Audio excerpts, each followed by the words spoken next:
Hello, episode 37 of the Notcast. I think it's the 29th of December 2020. And today I'm going to give you a whistle-stop tour through the career of the Pet Shop Boys. Although you should never call them the Pet Shop Boys, they should always be known by the non-definitive Pet Shop Boys, because there might possibly be another the Pet Shop Boys around, in the same way that Nine Inch Nails aren't called the Nine Inch Nails. Although if I talk to them about the Nine Inch Nails, I end up sounding like Steve Buscemi, going, "How do you do, fellow kids?" Talking about oldie-timey bands like the Nirvanas and the Soundgardens and all that type of stuff. So today I'm going to give you an album ranking of how I perceive the Pet Shop Boys' career, starting with what I regard to be their worst release, all the way through to their best release. Now, I'm going to throw some stats and some figures at you. So they've been together for, I think, 39 years. Let's start with the small numbers. So they've released one feature film, it couldn't happen here, 2 soundtracks, 4 collaborations, 2 B-side albums, 3 live albums, 5 DVDs and VHS concert releases, 5 remix albums, 3 best-ofs, 5 EPs, 15 studio albums, and 65 singles. I ain't got time to talk through all of them, and if I do, then I have to talk about each one for approximately 0.2 seconds before I then move on to the next thing. So, first things first, not sure where to start if you like the band? Well, there are 3 best-ofs, they're all pretty good. Go with them, and that's where you start. So if you don't know, well, do I like this band? This is pretty much where to start. Now, discography is probably the most concise and honest of the best-ofs, because it's all the singles stacked up in order, all the 7-inch mixes from 1985 to 1991. And during 1985 to 1991, they were generally regarded by themselves as what's called the Imperial phase. So the Pet Shop Boys here, Chris Lowe, the man that never shows emotions, and Neil Tennant, the man that always wears a suit. Sorry, something was just about to fall over there.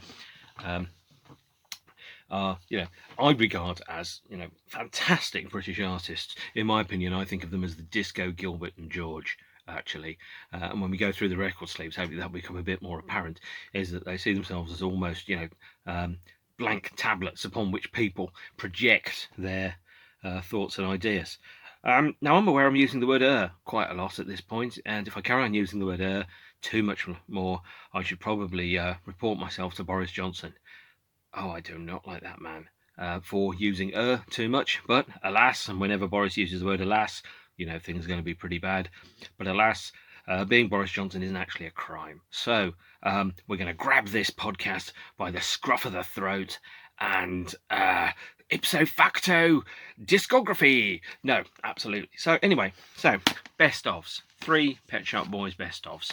Starting off, first released 1991, all the 7-inch singles on EMI in order of the hit single releases, starting with West End Girls, ending with Was It Worth It. Available very, very cheaply. Absolutely perfect for your beginner. If you don't know what you like, start here. And if you don't like this, you're not going to like anything else that I'm talking about. 2 of the best ofs. Now, Pet Shop Boys were never afraid to be pop, and they ain't afraid to be art either. So 2003 saw the release of a 3-disc set called Pop Art. This has all the singles divided out into CD1, which is pop, CD2, which is the more arty type of stuff, and CD3, which was a bunch of remixes, including a previously unreleased Blank & Jones remix of Love Comes Quickly.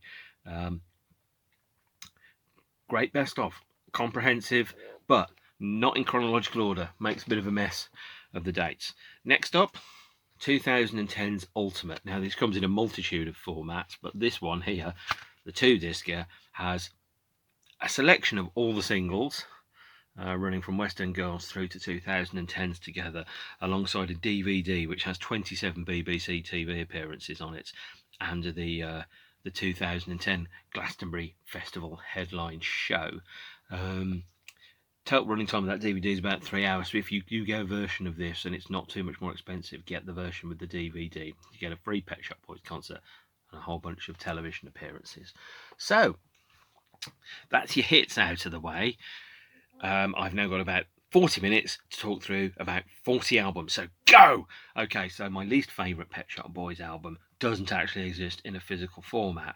It is called Music. It is the soundtrack to a 2019 musical, which follows on from the career of a character that appears in a 2001 musical called Closer to Heaven. It's a short EP. It's maybe 6 songs. It's not memorable. It's Pet Shop Boys writing and recording for a third party, and it's all the vocals by Francis Barber. It's okay, but it sounds like other collaboration albums. It sounds a lot like someone else is being forced to sing Pet Shop Boys songs, but they're not Pet Shop Boys songs. They're Pet Shop Boys pretending to be other people. Not my favourite release at all. Not at all. No, sorry, absolutely not. Now we're on to the physical stuff. So these are the albums that actually were buyable in shops. My least favourite official Pet Shop Boys album is this abomination. It is called Disco 2. It is a 45-minute mega compendium DJ mix of about a dozen remixes from the very album. So Absolutely Fabulous is on there, although that's not officially a Pet Shop Boys song. Go West, I wouldn't normally do this kind of thing. Can You Forgive Her, Yesterday When I Was Mad, Liberation, and some remixes of So Hard, and We All Feel Better in the Dark. It was dated when it came out. The remixes that they've chosen are not particularly good. Some of them are boring and repetitive. The mixing is unimaginative. It sounds exactly like a 45-minute home DJ set on Mixcloud that someone's done of remixes from the very album. Do not buy this, especially if it's your first Pet Shop Boys album and you listen to this and you think, God, that's crap. You are absolutely right. Absolutely not a fan of it. There is a 2 CD version of this that was released in America that has a bunch of extra B-sides, most of which have now been released elsewhere. So, coming up from there, the next one is Closer to Heaven. So this is a soundtrack to the cast recording, which is a new musical, or it was a new musical in 2010 by Pet Shop Boys and Jonathan Harvey, and they wrote and recorded about 30 songs, of which 17 are on here. It's got some great songs on it, it's got some not so great songs on it, it's got some old songs which have been repurposed, remixed, revisited and re-recorded. It is a curiosity in the band's canon, and really only worth buying if you absolutely got to track down every last Pet Shop Boys related release. If you can find them, there are some demo versions from this album which are on the internet, which is taken from a CDR that was uploaded by a cast member or a member of the crew with Neil Tennant vocals. There is a couple of great songs on there, such as You've Got to Start Somewhere. Friendly Fire is pretty good, but I prefer it when it's sung by Neil. Positive Role Model's okay, Something Special is okay, but it's not amazing. Absolutely bottom tier Pet Shop Boys, I'm afraid to say. Next up, this is going to break some of your hearts. Dusty Springfield's Reputation album, released in 1989. Now, this isn't a Pet Shop Boys album, I hear you say. Au contraire, mon frère. It is an album where the Pet Shop Boys wrote and recorded every song on side 2 and produced it, and Dusty provides vocals. And so therefore you've got basically a half collaboration album. It's got some really good songs in it, such as In Private is a classic, Daydreaming is a classic, but it's not absolutely 100% top shelf unavoidable classic Pet Shop Boys. So if you're going deep and you thought, I haven't heard anything for a while, give this a listen, but don't go too bonkers on it. Right, we're moving pretty swiftly on. Next one is the soundtrack here to The Most Incredible Thing. Now, it's classified here as Tennant and Lowe. Tennant and Lowe obviously are the Pet Shop Boys, performing under a slightly different name, but it is effectively a 2 CD, 90-minute Pet Shop Boys musical soundtrack to let's think, what is it now? A ballet score, which is performed by the Pet Shop Boys with the Rocklaw Score Orchestra, based upon the ballet, The Most Incredible Thing. It doesn't really make sense listening to this unless you can watch the ballet happening at the same time, because it's precisely scored to events that most people will never see. It was broadcast on BBC4. It's probably available on YouTube. It's a curiosity. It's an hour and a half of Pet Shop Boys instrumental album. It's got about 30 seconds of vocals on it. If this was the only thing of theirs you ever listened to, you would be baffled that the band had a career, to be honest, or at least a meaningful one. Okay, next up, the soundtrack to Battleship Potemkin. I saw them perform this live both at the premiere and at the last show. The premiere was at Trafalgar Square in October 2004, and the last show was at the Barbican in 2008. The film was projected in the background. The band performed the soundtrack with an orchestra. It's very clearly experimental and a bit weird. Nothing wrong with that, but it only really works if you've got the film to watch at the same time. So, moving swiftly through, next thing is Pet Shop Boys Disco. This is effectively the bonus disc that doesn't exist to the Please album. 6 12-inch remixes, prevalent in very many record collections. It's okay. It's not been reissued. It's worth getting. It's nothing amazing, to be honest. There you go. Disco. Right. Where do we go next?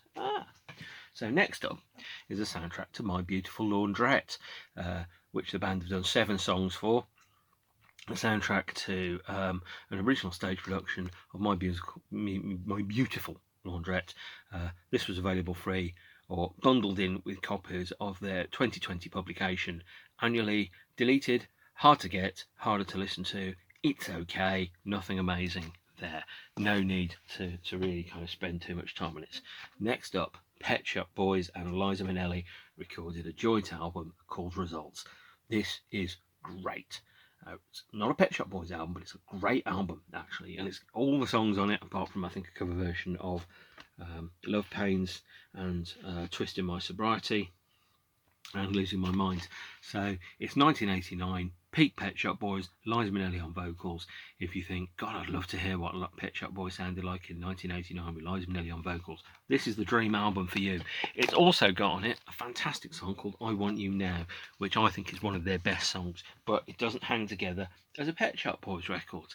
After that, 2007's Disco 4, which is a remix album, which is a collection of remixes by Pet Shop Boys of themselves and other artists. You can't find it on streaming. It was given a very limited vinyl release.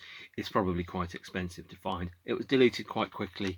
It's got remixes of The Killers, David Bowie, Yoko Ono, Madonna, Atomizer, Rammstein, and a couple of Pet Shop Boys remixes themselves. It's not particularly good at all for the completists. So now we come into the main body of the band's work. Here's Release, the 2002 album, when the band went back to their roots, apparently. So this is the 2017, I think. Yep, 2017 3-disc reissue. In 2001 and 2017, the band issued expanded versions of their albums, and if you are going to buy any one version of their album full price at retail, go for the reissues, which have got the bonus tracks and extra stuff on it. Release, for some reason, has 3 CDs in it, 2 CDs of rare material. I was really disappointed with this album. No banging, no lasers. They went out in a fairly conventional band format when they played live. It was recorded effectively in a band format live. It's dry, it's staid, it's unimaginative. It's got a fantastic B-side called Sexy Northerner on it. It's got a nice indented cover on the CD here. And that's really it. It's got, the packaging is more interesting than most of what's on the album, actually. No, not great at all. Absolutely not. Next up, there's a promo version of Release there, sorry. Next up is the album that came out after Release, so which is Disco 3, which is an assortment of effectively new Pet Shop Boys tracks, recorded with a disco edge. This is something that I'll also follow up later with Elysium and Electric. It's got some remixes of tracks off Release, made more Pet Shop Boysy by adding extra banging drums and synthesizers, and it's got about 5 or 6 too good to be B-side songs, but didn't fit in with the main Release album. Really good, actually. Hard to find on vinyl. Oh, that noise, by the way, was Mog, the cat, who's absolutely huge, by the way, these days. This is the vinyl version of Disco 3 discs. Next up was 2012's Elysium. This is the first pressing on vinyl, which has an instrumental version of the album in it as well. Effectively, Elysium and Electric were recorded both at the same time, and Elysium is the more gentle, thoughtful, contemplative songs from the album. It's not very good, to be honest, at all. It was, again, released in a 2 CD edition with instrumental version of the album on it there. That's quite good. And also a reissue, which was a double CD, which didn't have the instrumental version but had some extra remixes and some B-sides on. It's a difficult album to love. It's like Release. It's quite low paced, it's thoughtful, it's chin strokey. It's not very good, really. In fact, a much better choice next up was released just before Elysium, which is Format. So Format is 2 CDs, all the B-sides between 1995 and 2010. So it starts with a truck driver and his mate. It ends with Up and Down. It's got some great tracks on it. It's got a re-recording of In Private. It's got a brilliant song called We're the Pet Shop Boys. It's got a Neil vocal version of Friendly Fire. It's got a fantastic B-side called Sexy Northerner on it, but it is a B-sides compilation. And as I've said earlier, some bands, they don't record B-sides, they just record songs, and the songs there didn't really fit in. Next up, 2019's Agenda EP. Only released commercially in a vinyl edition. There was a CD edition that was released with the Annually book in 2019. 4 songs. For the purposes of this video, I regard that as near enough a Pet Shop Boys album. It's got Give Stupidity a Chance, On Social Media, and What Are We Going to Do About the Rich and The Forgotten Child. What are we going to do about the rich? Lovely and bitchy, as is Give Stupidity a Chance. I love it, makes me laugh, and sometimes that's what you need to do. Right, so we're heading into what's known as the classic years now. 1996, Bilingual. I am not a big fan of this album. The sequencing and the mixes that they chose for the final version of this were perhaps not the best versions. The sequencing was way off. It had a heavy Latin edge to it. So, for example, Say a Vida A and The Survivors, A Red Letter Day, Before, To Step Aside. They'd all been heavily influenced by 1994's Discovery Tour. And it really didn't sound. It's obviously, it's great that a band tries new things, tries to go to new places, tries to explore new sounds, but it didn't sound like Pet Shop Boys. And I think some of the songwriting was fairly weak, to be honest. The Survivors, for example, has an important song in their catalogue, but not a great one at all. It always comes as a surprise. Again, a good song, but not great. It's a little lifeless, a little bit stillborn. Feels a little bit sterile. Really not their best album at all. Also, of course, 2001 version of the expanded edition of the album, 2 CDs. If you're going to buy them, get these. You get all the B-sides, all the remixes that the Pet Shop Boys did of their own material. So we're heading into classic territory here. This is one you probably haven't heard of. Japanese only 6-track EP called In Depth. It's got It's Alright, One of the Crowd, Your Funny Uncle, and the 7-inch hit single mixes of Always on My Mind, Domino Dancing, and Left to My Own Devices. To be honest, the reason I've put this one so high is for the cover. I love the cover. I think it's funny, and that's pretty much all it needs to be. It's just a lovely, silly, short EP. And again, following up on the tangent of Japanese EPs, here's Mini PSB from 2000. It's a mini album of 8 songs from the Nightlife era, including 3 live songs, 3 songs not on the album. Opening track is Close to Heaven, and then there's a remix of New York City Boy on. It's pretty good, but it's not amazing at all. And the reason I've come that there is because I think of it really as a companion disc to 1999's Nightlife. And Nightlife was a period that was very, very difficult for the band. They came very, very close to splitting. Harvey Goldsmith, a music promoter who I have an extremely low opinion of, and I'm sure he thinks the same of me, if he'd ever heard of me, stiffed the band out of pretty much £1 million on their 1999 tour. just before the tour started, and they had to go through and do it and make a loss, especially when it was their first tour for 8 years. Now, this has got some really great songs on it. It's got For Your Own Good and Closer to Heaven on, with fantastic album tracks there. But it's also got Happiness is an Option, which I do not like at all. It's got Boy Strange, which he doesn't stand out to me. It's got Footsteps on. So not all of the songs are amazing on Nightlife, is the best way of putting it. Here's the reissue from 2017. It has 2 extra CDs on it and 23 extra tracks. They're great. So if you're going to buy it, again, go for the double CD version. Right, so we're coming into perhaps a period that's perhaps a little bit more exciting, at least for me. And the next one is this, which is not an album, it's an EP that was available free with the Daily Telegraph, awful newspaper, in 2001, that features 4 songs from the Closer to Heaven musical, including a slow version of Closer to Heaven that is incredible. You can't get it, you can't buy it, you can find it on Discogs. It's bloody brilliant, much better than the soundtrack album itself. And so we move into the next one, which is Alternative. Now, Alternative is the 1995 B-Sides album that has a lenticular cover and a special box set. The vinyl edition of this sells for a ridiculously large amount of money, and that is why I haven't bought it, because I would rather spend the money on things like food and electricity, because that's how I roll, baby. It's the first B-side compilation, features all non-album tracks from their classic Imperial phase, starting in 1985 with In the Night, running all the way through to Some Speculation in 1995. It's one of the best B-side albums ever made, and it's all arranged sequentially and chronologically. So it's got tracks like Bet She's Not Your Girlfriend, Miserabilism, Shameless. They're brilliant songs. Some of them deserve to be on the album.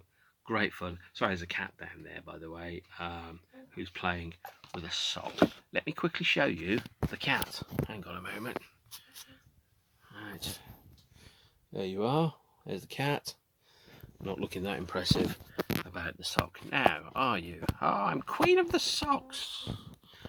Yes, maybe. Right, next up, this year's Hotspot album.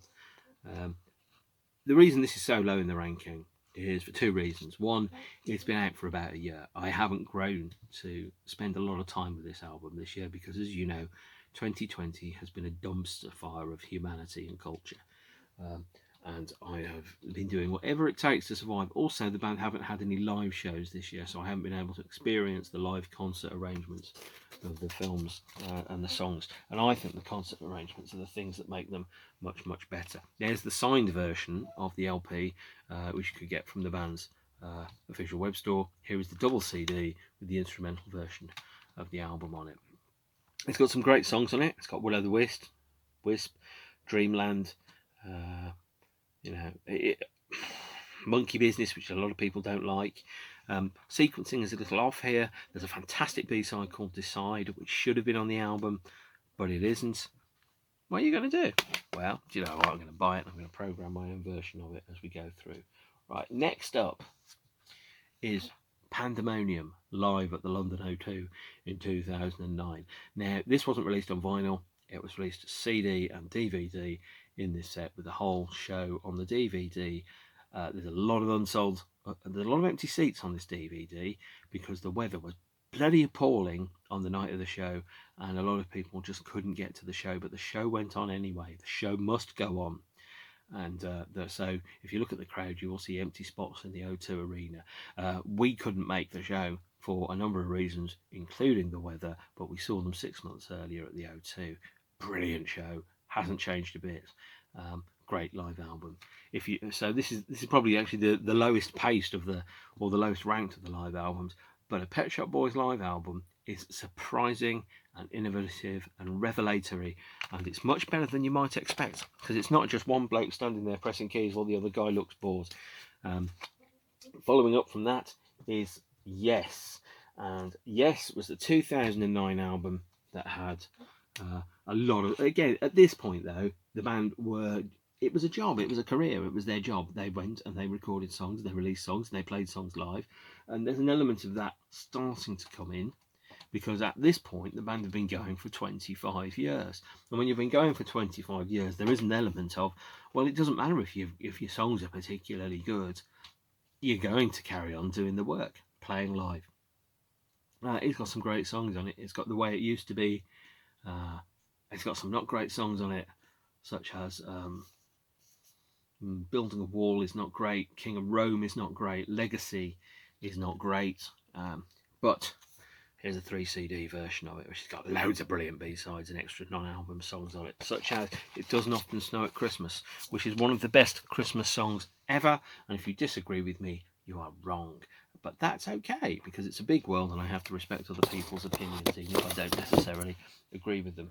And around about the same time, there was also this, the Christmas EP, which features It Doesn't Often Snow at Christmas and a cover version of My Girl, and a new recording of Domino Dancing with a Coldplay track interpolated inside it.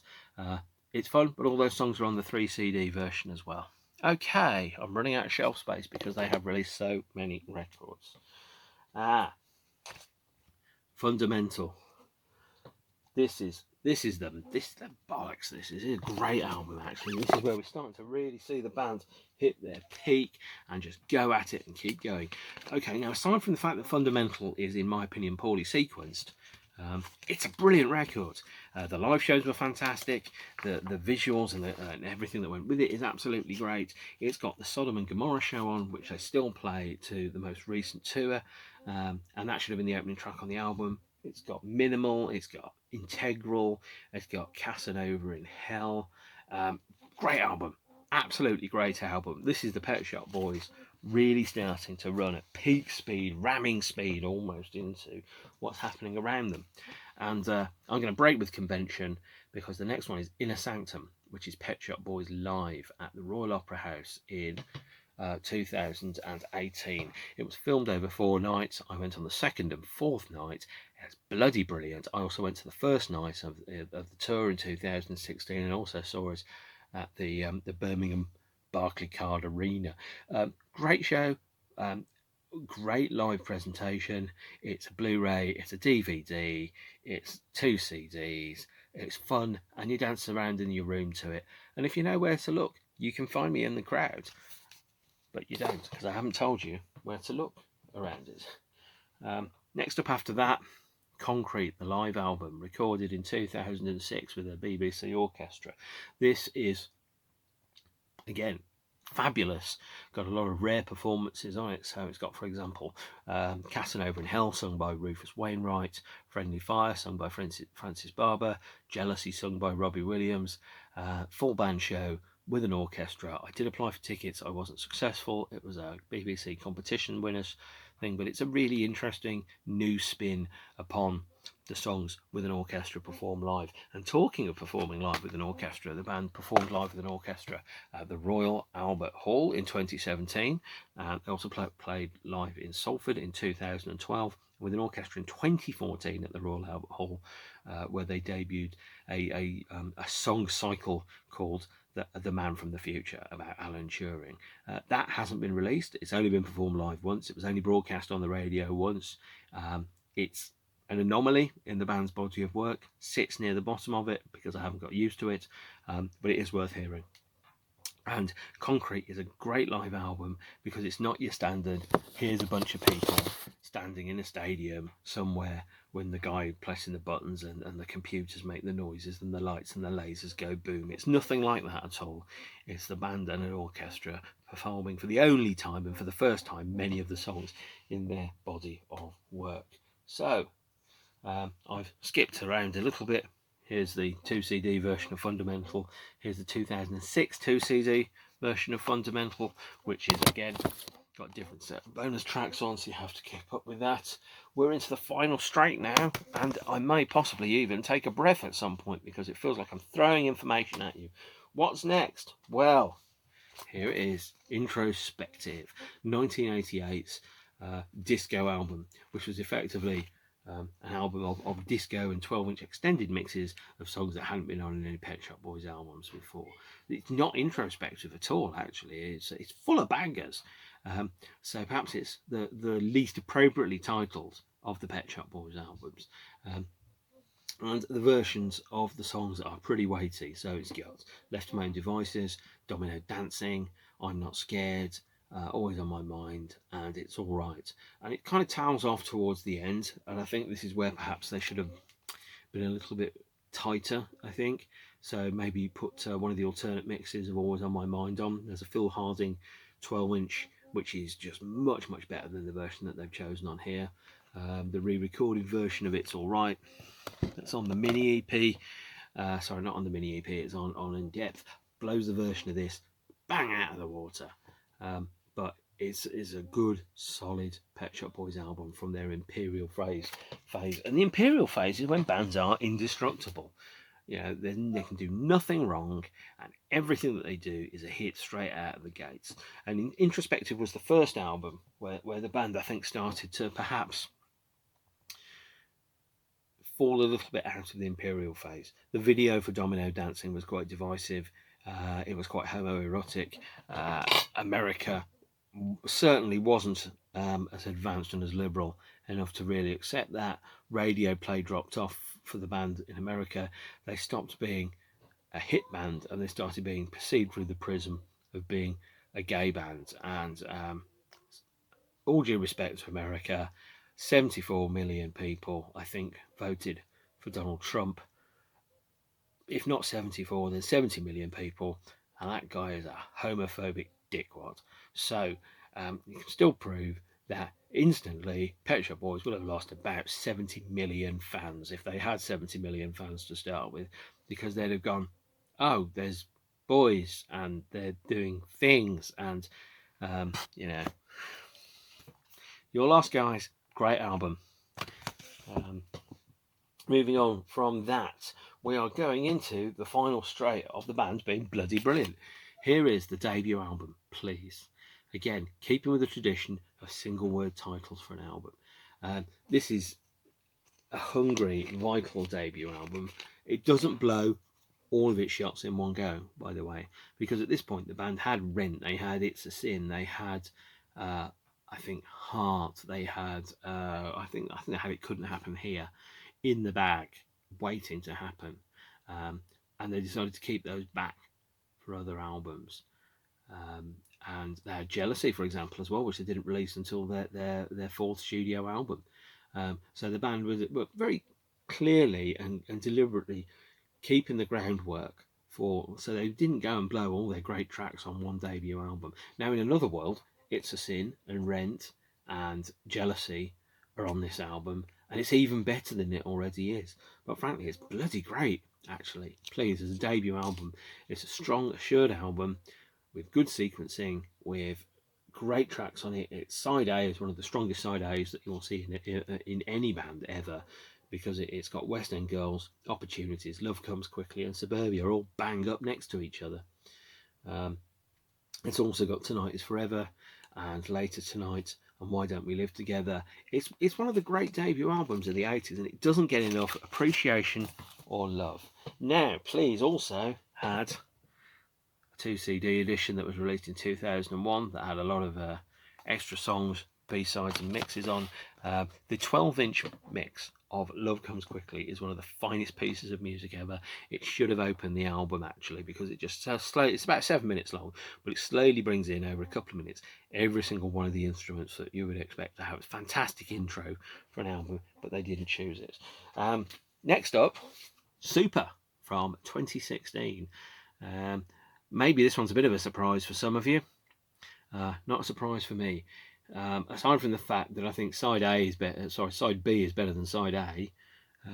It's a fantastic late career album. I'm really interested in the bands that I love growing older through time and continuing to make records, because there is only one time in history that the Pet Shop Boys, sorry guys, will be, in their mid to late 50s in the year 2016. I'm really interested in them kind of exploring through their art what it's like to be alive in 2016. I know a lot of people have nostalgia for the early albums, and the early albums are very, very good, but the later albums are just as good in a completely different way, and you have to come to these with an open mind and go, it's not about capturing what it was like 30 years ago, it's about capturing what it's like now, because 30 years from now will be 30 years ago. And if what 30 years ago sounds like was 60 years ago, people aren't going to be interested. I want to know what it's like to be alive now. I consume the music and art and film and books that I love as a way of making sense of the world I live in today, not the world that I lived in 30 years ago. Super has some fantastic songs on it. It's got Inner Sanctum, it's got Undertow, it's got Burn, it's got the Pop Kids. It's even got something as silly as Groovy on it.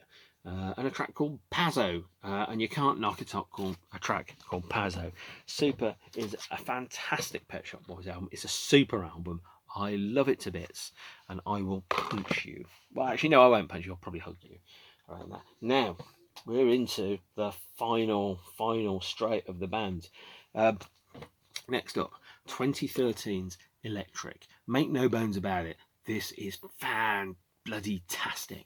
It is the album of high-speed techno bangers, which was recorded at roughly the same time as the Elysium album, but this is all pacey, fast numbers, and it really just rattles along at a great pace. I think the Pet Shop Boys said that they read an interview where someone said that Elysium was good, but it didn't have any banging lasers. Well, this has more banging and more lasers than a bangy laser shop.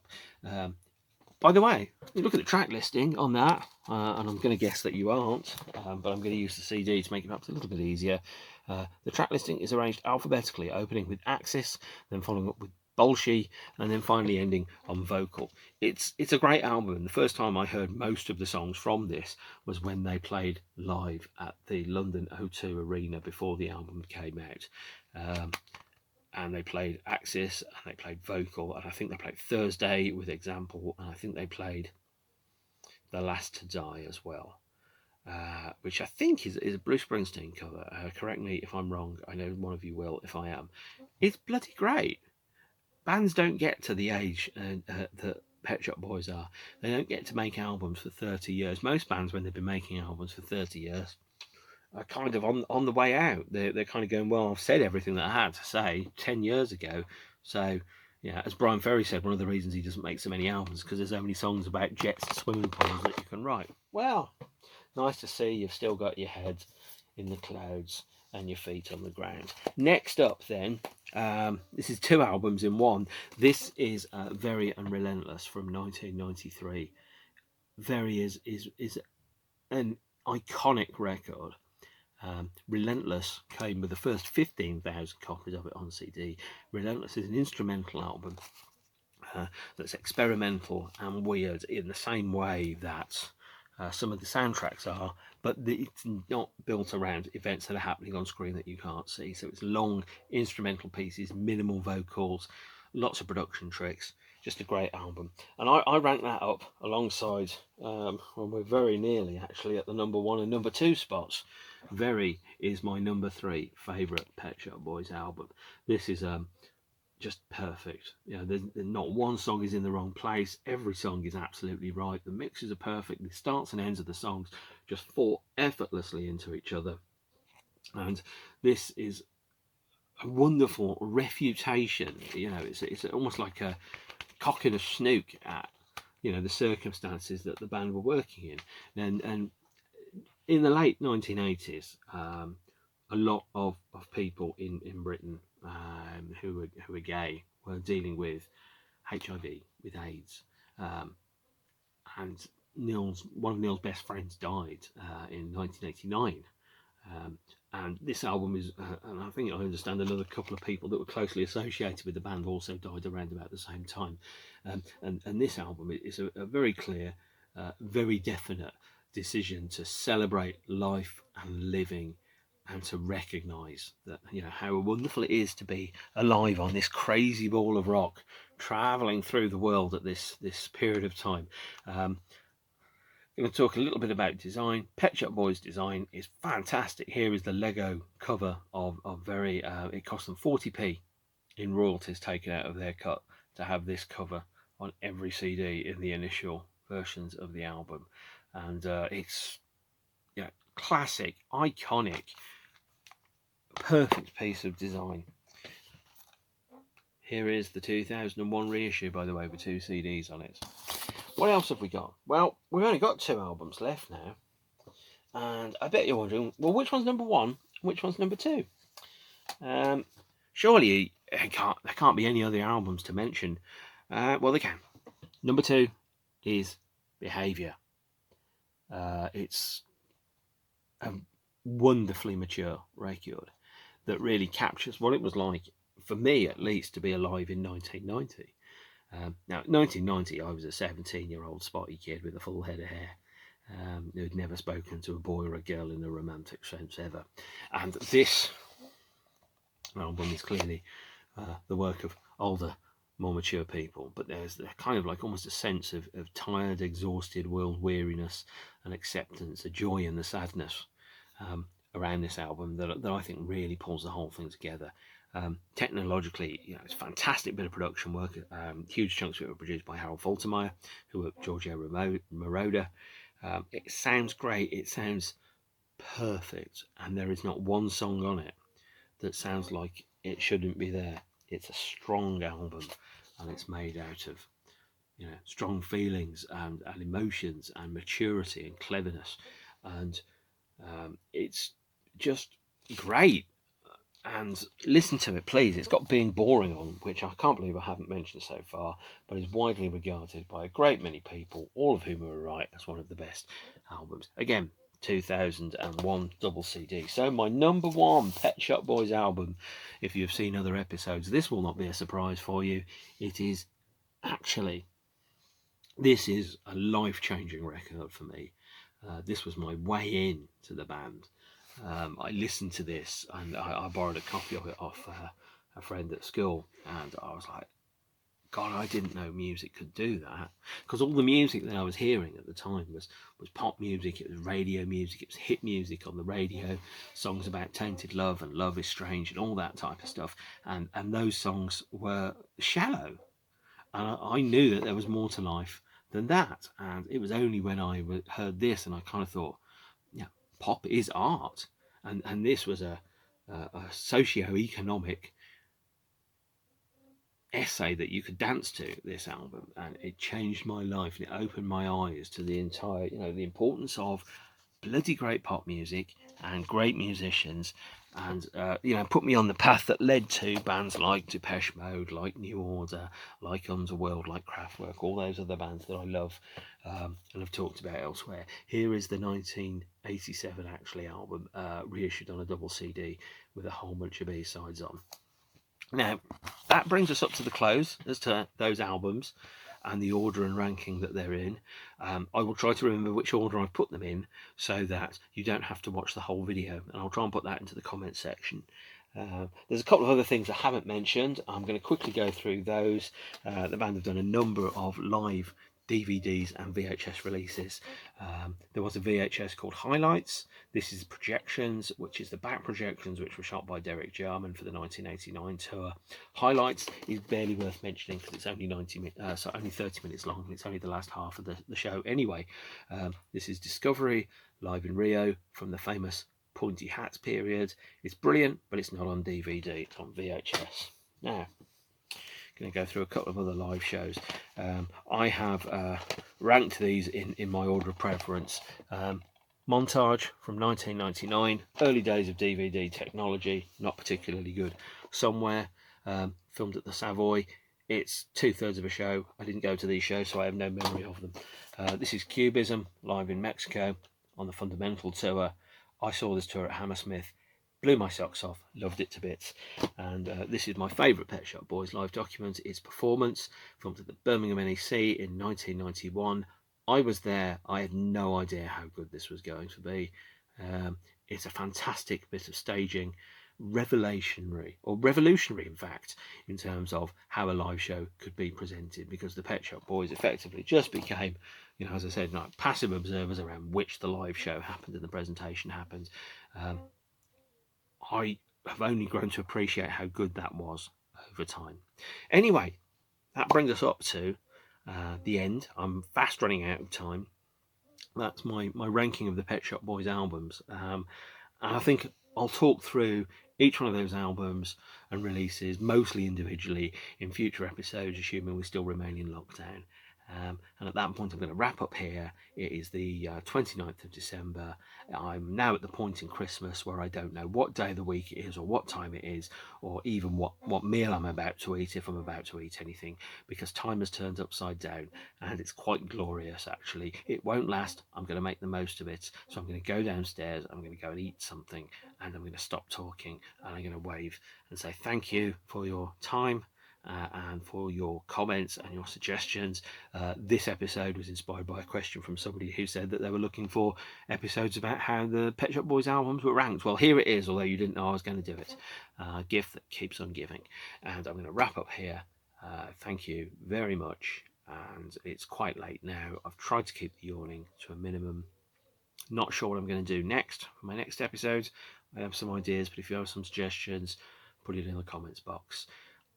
Right, enough of my yakking. Let's boogie.